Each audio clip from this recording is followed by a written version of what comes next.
Hi guys, welcome to our first video on the drama module. Now, today what I'm going to do is I'm going to focus on a glossary. So a glossary is almost like a mini dictionary, and we're going to focus on dramatic elements and dramatic terms. Now, some of them you'll be very familiar with, others then perhaps you would have heard, but you wouldn't necessarily be au fait with their meaning or connotation. And then others you will find kind of head-scratchingly difficult, okay, because you would never have heard them before and you're trying to sort of associate them with something maybe that you've seen, okay, or something that you've done in speech and drama.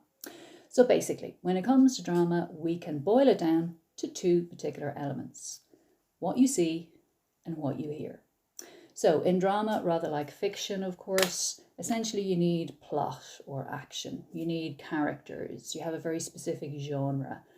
Obviously, when it comes to drama, you need conflict. I mean, that's the most important ingredient when it comes to drama. If you don't have conflict, if you don't have verbal disagreements, altercations, fights, and so on, then you just don't have drama. It's very flat, okay? Dialogue, very important. And instead of descriptions, of course, you will have stage directions. Okay, so lots of different elements essentially that we need. And we need to understand, of course, how integral they are. And we also, of course, need to know the particular term and its meaning or definition. Okay, so Blood Brothers, of course, is a musical. Now, when it comes to a musical, of course, the songs are very important. Okay. I don't know if you're familiar with the Tony Awards in America, or the Olivier Awards in Great Britain, or the Irish Times Theatre Awards here. But basically you can be nominated in many different categories.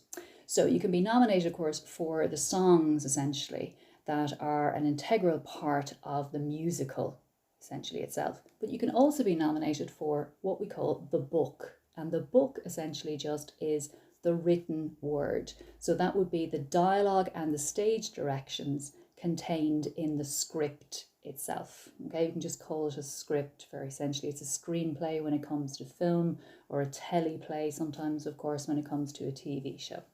Okay, so I'm just going to run through then the basic terms that you need to know. So remember, you can stop the video whenever you want and you can just jot it down on a piece of paper. You can listen to it a couple of times. It's up to you as to how you approach these particular videos. So number one, stage directions. So think about it. Stage directions, usually when you're reading a particular script, okay, are written in italics. They're printed in italics, okay? And that is, of course, to make a distinction between the stage directions and the dialogue. So the stage directions, of course, sometimes you will have a little paragraph, maybe even a page, page and a half at the very beginning of the play or the musical. And essentially they will outline basic information. So they may give you a detailed description, of course, of the backdrop or the layout of the stage. Okay, so something, of course, like a piece of furniture or a prop, something about lighting, essentially. It may even give you details, of course, about the cast, of course, essentially in terms of the character, the makeup that the character is wearing, okay, the hairstyle, the costume, essentially. So any important information that the director needs to know, that of course the cast need to know, i.e. the actors, the players as such, and then of course the crew in terms of lighting and costume and so on. Any information that they need to know sometimes can be contained in the stage directions. Sometimes, of course, they have to improvise, and sometimes, of course, they can change what's included in the stage directions. Stage directions can be very, very specific. They can be quite general. It really varies from play to play and indeed from musical to musical. So if we think about it, sometimes the stage directions, of course, can be very specific in terms of the actor's tone. Okay, so even when it comes to a piece of dialogue, think about the layout of the actual dialogue itself. So you have the character's name, essentially. Okay, just imagine that it is Mickey then in Blood Brothers. So you just have the name, colon, and then of course the piece of dialogue. Okay, so essentially you could have just after the colon, you can have in brackets angrily, and that clearly indicates then of course the tone that is going to be used by Mickey when he is speaking or reciting that particular line. Okay, so stage directions then can be very, very informative. They can set the scene. Okay, they can give you information about the characters, the relationships, their appearance essentially. They can hint then also at, we'd say, not just the setting and the characters, but also themes and issues and ideas explored in the play as well. Okay, so if you think about it, of course, stage directions are very important. They're vital in terms of the cast and crew. Okay, that's number one, stage directions. Number two then is dialogue. Okay, so dialogue just simply means conversation. But if you think about it, of course, there would be different forms, essentially, of conversation. So you could have, of course, essentially what is a duologue, so two characters, of course, conversing on stage. Or you could have just a monologue where a character is standing on stage, of course, surrounded by others, maybe just one other character, and is delivering a speech. Mono meaning one. You could have, of course, a soliloquy. Okay, so we should be very, very familiar with the idea of a soliloquy. soliloquy. So a soliloquy, of course, is sometimes associated with Shakespeare because he uses quite a number of them. For example, in Hamlet, there are 7 different soliloquies. So a soliloquy, of course, is a private speech delivered by usually the main actor on stage, and the stage is deserted. So essentially the actor is confiding in the audience. So it can be very intense and very dramatic then, where you have a strong connection between the character and the audience. So think about it. In a novel, of course, you would have a first-person narrator, or the character could write a letter or write a diary entry, whatever it happens to be. Essentially, when it comes to the stage, you have the character in conversation with other characters, but to understand the inner workings of that character's mind, sometimes you need a soliloquy.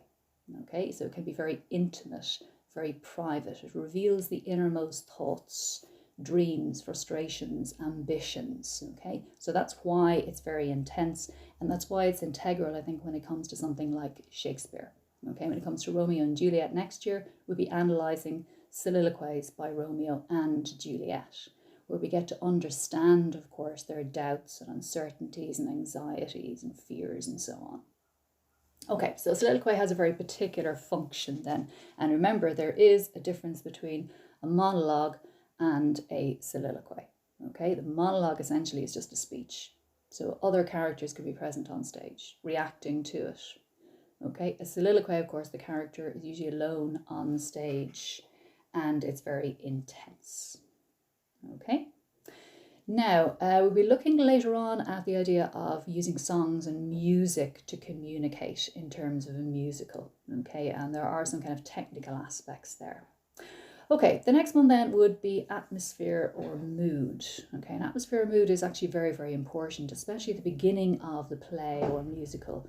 So you would say, of course, that you have essentially a mood, almost like a tone that is struck at the very beginning of the play. So in Shakespeare, for example, you might have, at the beginning of Hamlet again, you might have, we'd say, a night scene, and that might suggest something dark and gloomy, something sinister, essentially. Something terrible is about to happen. If you have the opening scene then set in brilliant sunlight on a summer's day, a warm summer's day, then might suggest something more cheerful, more upbeat. Okay, so it really depends then, of course, on how the atmosphere is created. So that could be down to lighting, it could be down to costume, it could be down to props. There are lots of different elements there, of course, that conspire together to produce a very particular atmosphere. You could use the word ambiance there as well. Okay, so the next one then would be the backdrop, the props, the furniture, costume and so on. So literally, of course, what you're seeing. And think about, we'd say, a simple stage. Okay, so when it comes to our particular drama then, Blood Brothers, we have what is called an open stage, and this is mentioned at the very beginning of the stage directions. Okay, so no curtain or anything, and characters move freely essentially then around the stage. So you have, of course, the left wing, the right wing. You also, of course, have downstage, upstage, and of course center stage. That's pretty straightforward. And then you have what is called a little apron. So it's a little bit that juts out at the front of the stage. Sometimes you have to be very, very careful, of course, when you're performing there, because you can end up just tipping over and falling over essentially into the orchestra pit or down into the audience. So basically those are the kind of the conventional aspects or conventional features of the stage itself. Okay, music and sound effects, very important in film. They're called Foley effects. We'll be looking at that next year, of course, and we're looking at E.T. The music and songs here are very important, of course, because quite a lot of the characters' interaction then is delivered via song. Okay, so we'll find that from the very, very beginning. Okay, we also have to have a look out then for symbols and allusions. At the very beginning of our particular play, for example, there are lots of allusions or references then to Marilyn Monroe, so a cultural icon. And we have to kind of think about why is she mentioned? Why is she name checked so many times at the very beginning of the play? What does that represent? So she becomes then essentially not just a reference or an allusion, she becomes an important image or symbol that is associated with a particular character. Okay, foreshadowing, we've had that before, of course, when it came to the novel. Okay, so something happens which predicts or hints at something that is going to occur later on, or sort of like little bits of dialogue, perhaps, of course, or a reference that we're supposed to pick up on and then join the dots and we kind of go, oh, that's why that was mentioned, or that's why that particular prop was used in Act 1. And now we see the full significance, of course, in Act 2. Or there's perhaps we say a hint that something terrible is about to befall a particular character then at the beginning of the play, and then that character, of course, dies then at the end. Okay, tension and suspense, key ingredients of drama. If you don't have tension and suspense, once more it just becomes very flat. So essentially, tension and suspense can be boiled down to anticipation and expectation. The audience, of course, on the edge of their seats, waiting for something to happen, waiting with bated breath. Okay, so that relates back, of course, to the action then, something obviously in terms of an episode or an event. Okay, moving back then to conflict. Conflict, as I said, is extremely important. There are different types of conflict. The first type, of course, would be external. So think about it. Two characters on stage having an argument. Okay, so a verbal dispute. That's your very basic example of conflict. You might even have, of course, a fight. Okay, so you could have physical aggression, essentially, then an altercation on stage. There's also in drama what we call inner conflict. So that's when a character is torn between two different possibilities. Essentially a character arguing with him or herself. Okay, so that's going to be very important, and think about it, that can be a feature of a soliloquy essentially when it comes then to the dialogue. Okay, contrast is obviously very important when it comes to drama as well. Contrasting characters, they are called foils, F-O-I-L-S. And contrasting characters, of course, can generate quite a lot of conflict when it comes to drama. But we can have kind of contrasting images or props or symbols. Contrast, of course, can cover quite a lot of ground there. Okay, in terms of dialogue, what we're listening to, okay, remember, of course, that we have just the dialogue, we have a soliloquy, monologue, whatever it happens to be. We have a little aside, okay, so an aside essentially, and sometimes that can literally be written in as part of the stage directions. An aside is just like a little comment that is made by a character, but another character cannot hear it. So essentially, of course, it's an aside to the audience. It's like a mini soliloquy. It could be just one word, or it could be just a line or a couple of lines, essentially. Okay, so that is what we call an aside. Okay, melodrama. Melodrama is just kind of exaggeration. Okay, so when you're exaggerating plot and characters then to stir up or evoke particular emotions within the audience. Okay, some of the more technical aspects would be resolution. Okay, that's a definite ending. You know, when everything is tied up very neatly at the very end, as opposed to an open ending where you're left wondering, of course, what's happening to these characters, what will happen to them in the future. Sometimes it can be very frustrating, even exasperating. Okay, denouement. Denouement is a French word, so that's D-E-N-O-U-E-M-E-N-T. So it's the French word for essentially to unknot, to kind of untangle everything, where everything is laid clear at the very, very end. So you understand, of course, all the different elements and strands of the plot. Very straightforward again. Okay, so I don't think anything that I've mentioned there is particularly difficult. You've probably heard of most of that already. Okay, and these are the terms essentially that I'm going to be using when it comes to our analysis then. And remember, of course, we're not reading the entire play. This is just basically a drama module in preparation for Romeo and Juliet next year. And we're just looking at 2 or 3 key extracts or examples from the musical itself. Okay, so the next one then would be the main plot and the subplot. So most, of course, sort of plays would be very straightforward in terms of just one storyline. Okay, now the structure can be chronological and linear, or it can be a little bit muddled. For example, you can use flashback and flash forward. Remember, of course, we've had that essentially when it comes to Noughts and Crosses, the novel itself.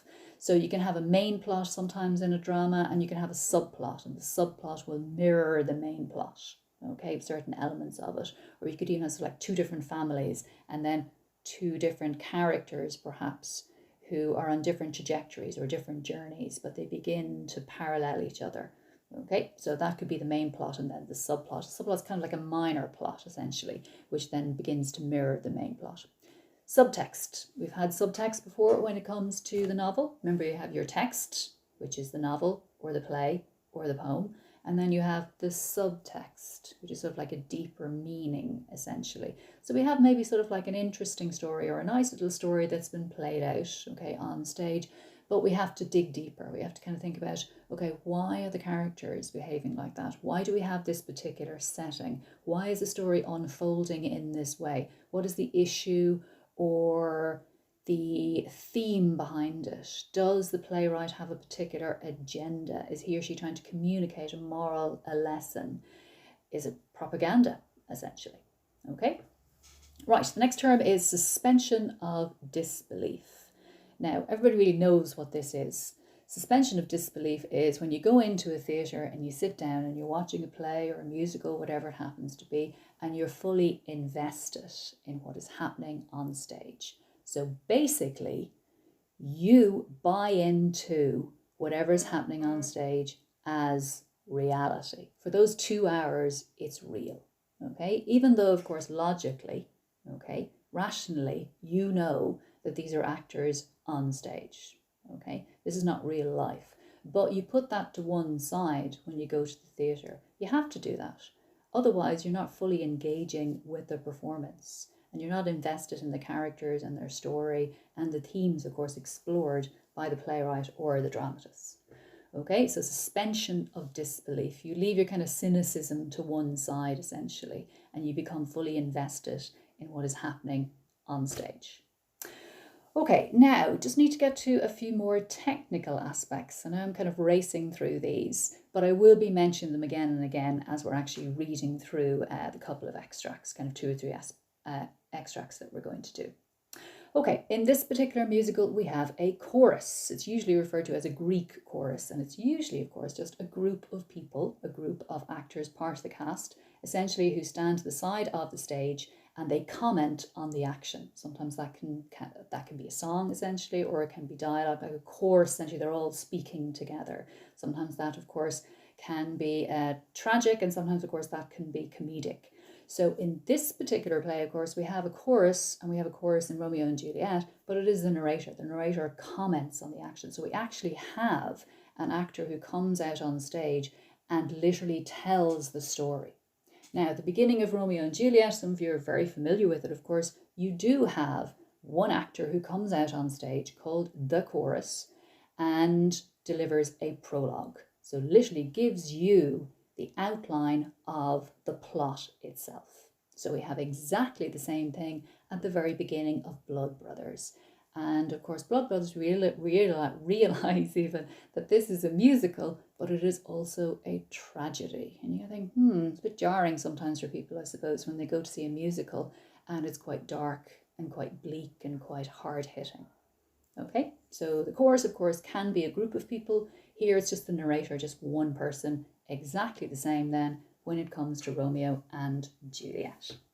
Okay, now, antiphonal song. Okay, a lot of you would recognize it, but you wouldn't necessarily have the term itself. So I'll just spell it out for you. So it's ANTIPHONAL,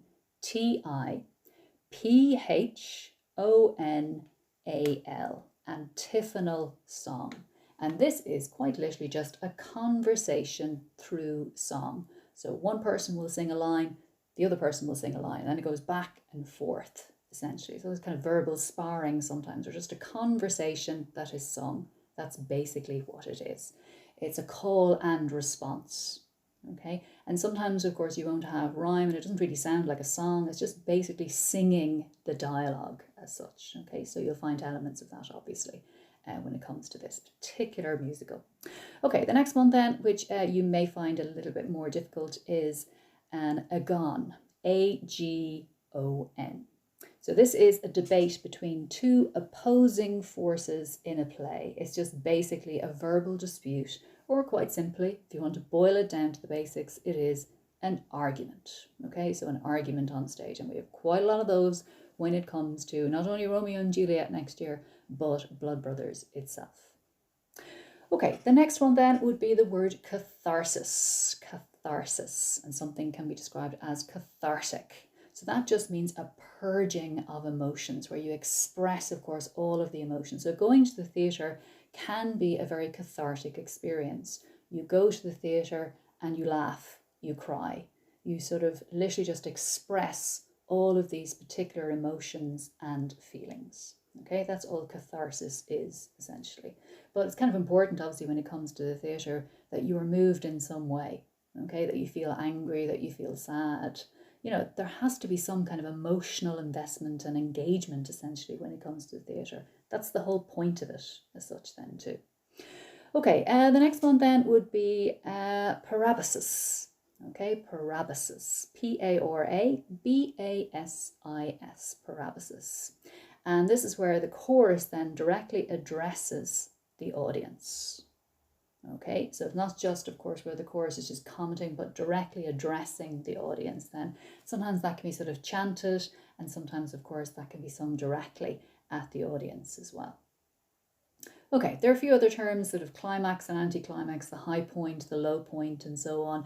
But a lot of these I will just name check as we're actually going through the extracts. Okay, so I just want to give you sort of an overview of some of the terms and some of the dramatic elements that I will be using and referencing over the next number of classes.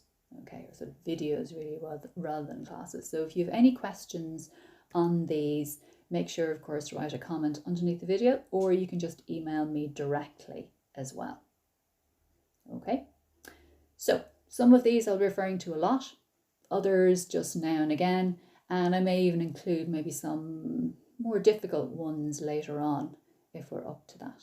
Okay, so really what you should be doing is you should be viewing the Theatre Inc. production of Blood Brothers. It's a high school production, but it gives you a good idea, of course, of characters and plot and the music that's involved, because sometimes when you're just reading, we'd say, the script, that can be a kind of a very disappointing, kind of disheartening experience, you know, because you're trying to imagine what these characters would look like on stage, and then you're trying to imagine the intensity of the emotions and the relationships, and then you're trying to imagine what the songs would sound like. Now the soundtracks are available, of course, as well. You can actually find those on YouTube too, but I think it's a good idea to have a look at that particular production, and then I'll send you a link to the PDF as well.